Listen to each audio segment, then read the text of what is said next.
Um, so hello friends, if you're watching this. So this little kind of series is just to be able to introduce our wonderful section secretaries and give an idea of how friends around the world have been coping during the COVID-19 pandemic. So my name is Faith Biddle and I work for Friends World Committee for Consultation, otherwise known as FWCC. And I work at the World Office, and during the series we'll be talking to each of the section secretaries, of which are 4. So we have Europe and Middle East, Asia West Pacific, section of the Americas, and Africa section. And today we're joined with Ronis Chapman, who's a section secretary of Asia West Pacific. Hello Ronis, do you want to introduce yourself to friends? Yeah, hi, thanks Faith. So my name is Ronis Chapman and right now I'm sitting in my office, my study in my home in Canberra in Australia. And I'm just realising you can see photos of my children behind me on the wall behind me, um, and who are now grown up, they're not that little anymore. And I am the Section Secretary for the Asia West Pacific section and have been doing this job for 7 years now. Um, and I spend quite a lot of my time in New Zealand, although I used to before we had the coronavirus, because I have a daughter and her partner and grandchildren who live in New Zealand. So I go between Canberra in Australia and Wanganui in New Zealand. Mm. Oh, wonderful. And it's really nice to hear a little bit about or understand the person behind all of those newsletters that we see from your section as well. So thank you for shedding a bit of personal light. So I'm going to ask you 3 questions, partly to be able to kind of gather some reflections that you've had during this time and understand some of the hopes for the section as we move out of the COVID-19 pandemic. So the first question I want to ask you, Ronis, is what change have you noticed among the section during this time? Mm. Well, it's an interesting time for you to ask me that question because right now, right today, this week, Australia yearly meeting is having a virtual yearly meeting by Zoom, and that we usually meet in person, and so this year, of course, we're not. And I happen to be my home meeting in Canberra is the host, so I've been right in the middle of organising it. So. I've done lots of things on Zoom, but I've never been part of organising a big event like this. So it's a very apt question, really. And last night we had our backhouse lecture, which is we have a lecture every year, and there were 190 people at it, and which was amazing. And in fact, people from there, we had people from all over the world. Not many, but we did have people from all over the world. And I have this week. There's been a number of times where I've made little presentations and talked about Friendsville Community because I use every opportunity that I can. And it's very interesting that there's just a different interest. There feels like there's a different interest. I've just had some just a little while ago, an hour ago, from somebody who I must have talked. She must have been in many meetings with me talking about my work, and for some reason this year she said, "Oh my goodness, I've learnt a whole lot." Because we had a session yesterday where I just talked all about, particularly about our section. Very interesting. And then I had somebody else in the meeting yesterday say, "Oh, do you think you could set up some, like some Zoom meetings between, 2 or 3 meetings? Let's not just wait for another section gathering, but let's have 2 or 3 meetings." So it's very interesting because I think because we are meeting in this right in the middle of this virus and things aren't going all that well in Australia at the moment, and we're using Zoom. Everybody's getting to learn how it can work, and it just people are just thinking just slightly differently. So I've found that yeah, very interesting. And we always have a visitor from the AWS Pacific section come to Australia, and Aotearoa New Zealand yearly meeting, they do the same thing. So it's part of our commitment to being part of the section. And this year, we were going to have Sanjeev Shukla, who's the principal of Friends School, one of the Friends schools in Madhya Pradesh in mid-India. We had plans for him to come here and to visit Friends School in Hobart, and so he's not able to come. So we are bringing him in during the week. It's difficult for somebody to come in, for anybody to come into another person's yearly meeting, I think. So we're trying not to bring him into the parts of our yearly meeting that might send him to sleep. But and so he came the other night. We, at the end of the evening, we're having a kind of a little bit of we're calling it a convivial hour, like having a glass of hot chocolate or a cup of hot chocolate at the end of the night. And for us, it's the end of a long day. And he came along to that the other night and met with various people. And tomorrow he is giving a report to the yearly meeting. And so he'll come in by Zoom from India. And so there's been a lot of work done on how that will work. So Wow. and we had so this is, I know all about Australia, but we always have we call it a winter school. This year it was called a friendly school, some sort of an educational component. And this year we had somebody from Aotearoa New Zealand deliver a talk, and then we all had study groups. And it was Murray Short from Wellington in New Zealand, and he delivered that by Zoom. So very interesting. So that's just Australia, but certainly, for us to be having this conversation this week is I'm right in the middle of it.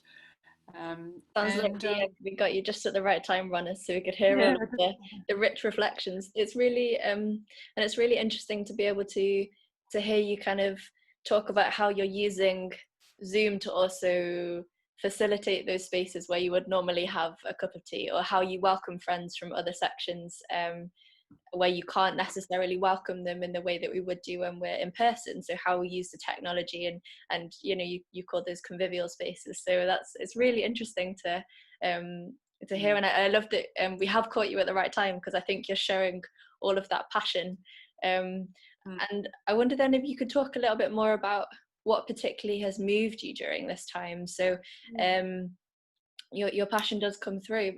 Is there anything that has really stood out for you from either this week or from other parts of the section that you work with? Yes, well, I had a very interesting conversation with someone from Myanmar a few weeks ago, and it's also very interesting. It's somebody who's the person who organises that group has been on my mailing list for years, and they're not really even an officially recognised worship group, but I know that they're there and they're happy to have information. And we had a Zoom he and I had a Zoom conversation, and they are now meeting by Zoom. And he told me a story which I have told many times about. So we're all trying to figure out how do you have meeting for worship online? What are the things that you think about? And one of the big questions is, can you create a worship space? Can we really worship online? Can we have a connection? Do we leave our microphones on or not? So all these technical and spiritual conversations sort of happen in tangent. So I was talking with him about this, and he said that there's somebody in their group who has lives in New Zealand but was living in Myanmar and has moved back to New Zealand, and because they are now meeting on Zoom, then this person has been able to join their meetings. In fact, they have their little group in Myanmar has people from all around the world. And they were having this microphone conversation, and the person in New Zealand turned their microphone off to say something, and people could hear sheep in the background. And she eventually she said, "Look, I'm sorry about it." She lives at a farm. "I'm sorry about that," and turned the microphone off. And that led to a conversation about stillness and silence and how we centre down. And I understand that they've decided that they're now leaving their microphones on because they like to hear it. They talked about it as the noises of life. You know, the life is happening around all of us, and that they decided that they wanted to incorporate the life of wherever they were into their worship space. And I told that story today actually to a group of Australians who are having this very technical issue, conversation about microphones. So it's very interesting. And I might not have had that conversation about stillness and silence and what does it mean to create a worship space if we weren't all experimenting with Zoom. So Wow. that's That's thank you for sharing that, Ronis. That's honestly a real gem. I think I'm going to be thinking about sheep next time I go into my meeting for worship. mm, The idea of centering down is really interesting. And again, it's really clear from hearing you talk how I guess what sounds like it's moved you is the sense of shared experience and enabling that to have more kind of conversations as it opens up yeah, spaces to engage with friends and to connect one another in different ways, and how that means that then we have to reevaluate those things that are yeah, we're all going through, and on what we have to be able to connect, which leads me on to my final question. Oh, sorry, oh, did you want to say? well, can I tell you another story? Oh, please do. Yeah. So, um, friends in Bhopal in India, Bhopal is in Madhya Pradesh, a very big city in India, and there's a very old Quakers have been in India for a very long time, and of course it was British friends, some American, but a lot of British. They have a lot of influence. So, and I was able to facilitate them having Zoom meetings, and they thought they were very hesitant about how this would work, but they they tried it, and so and they love they're they're not they're a slightly programmed meeting. They don't have pastors, but they have some program, and they have they sing hymns and um, quite different from the unprogrammed tradition. And of course, I'm sure you will know that there are many people, many musicians who have tried various ways of creating music online, and the real technical musicians, will tell you that again, it's an issue about microphones. But these Indian friends, they just all had their microphones off and just sort of sang, and so I was actually initially I set this up on my Zoom account. So I'd set it up, and then I'd say hello to them, and then I'd go on with my Sunday afternoon. But I'd hear all these Indian people singing. Anyway, so I said to them, look, um, can some of us come and visit you? So one day after they had their worship, there were about six of us, some people from New Zealand and people from all over Australia. So we all went and visited them after their worship time. And it was just lovely, really. And there is a language barrier. That's one of the things in our part of the world, in the Asia-West Pacific section, goes from India all the way out to the Pacific, past Aotearoa and up to China and Hong Kong. Many, many languages. And that is a barrier. And I don't have any Hindi.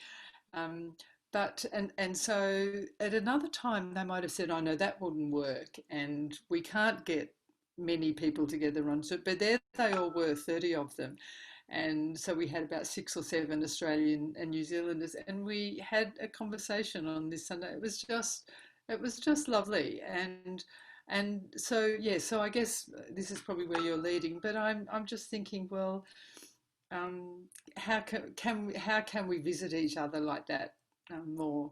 Yeah. Well, well, I'm so glad you did share that story again, and it does lead perfectly into the last question that I want to ask you. What do you hope that you'll be able to take forward as a section as we move?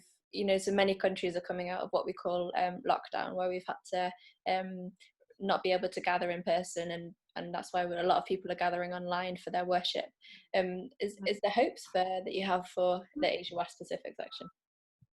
Yes, I mean, I do have to say that I, like many people, love gathering in person, and nothing like, having a cup of tea with somebody over the other side of the table. And, so I do hope that we will be able to gather in person, but I do also hope that there are things that we can build on what we've learnt. And so one of the things that we've actually doing, I guess one of our concerns in this part of the world is spiritual nurture and education, and that's always been a real challenge. And as we tend to think that that has to be done in person, and even though there's online learning is growing, it's kind of thing, oh well, we can't, that's hard for us to do as Quakers. And we've had a few ventures into that. We've had some webinars, we've had some discussion groups, but I've been talking in conversation with people from Woodbrook over the last few years, and we've actually run a couple of seminars where Woodbrook tutors have offered um, some talks on particular subjects. We've done this in New Zealand at the Quaker settlement in Wanganui, and we've done it three times, where even though people from our part of the world do sign up to online courses in Woodbrook, they're still tailored. They're not really tailored for us. So they have just given, it was just been for us, and we've looked at environmental issues and early friends, and the other one, we did one earlier this year on equality. So once our change environment happened, so I said to Stuart Masters, look, can we talk about doing something for the broader section? So and of course Court Woodbrook at the time, where they've closed their doors and are looking more at their online learning. So we're actually have negotiated a study program with them, which starts at the end of this month, at the end of July. And we were able to get some funds from the Australian Quaker Fund, the Thanksgiving Fund, to fund this first program. And it's going over 3 months. And so, it's just for us. So it's not something on the Woodbrook, advertised program.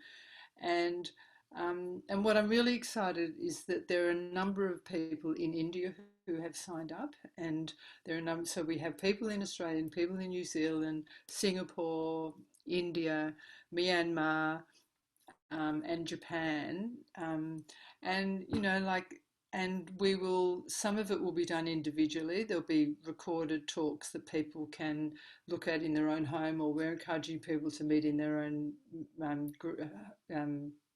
churches or meeting houses. And then 3 times over the program, we will have a Zoom meeting where everyone will be invited to. And Stuart will get up very early one morning on a Sunday morning to cater with the time difference, and everyone will be invited to this Zoom meeting.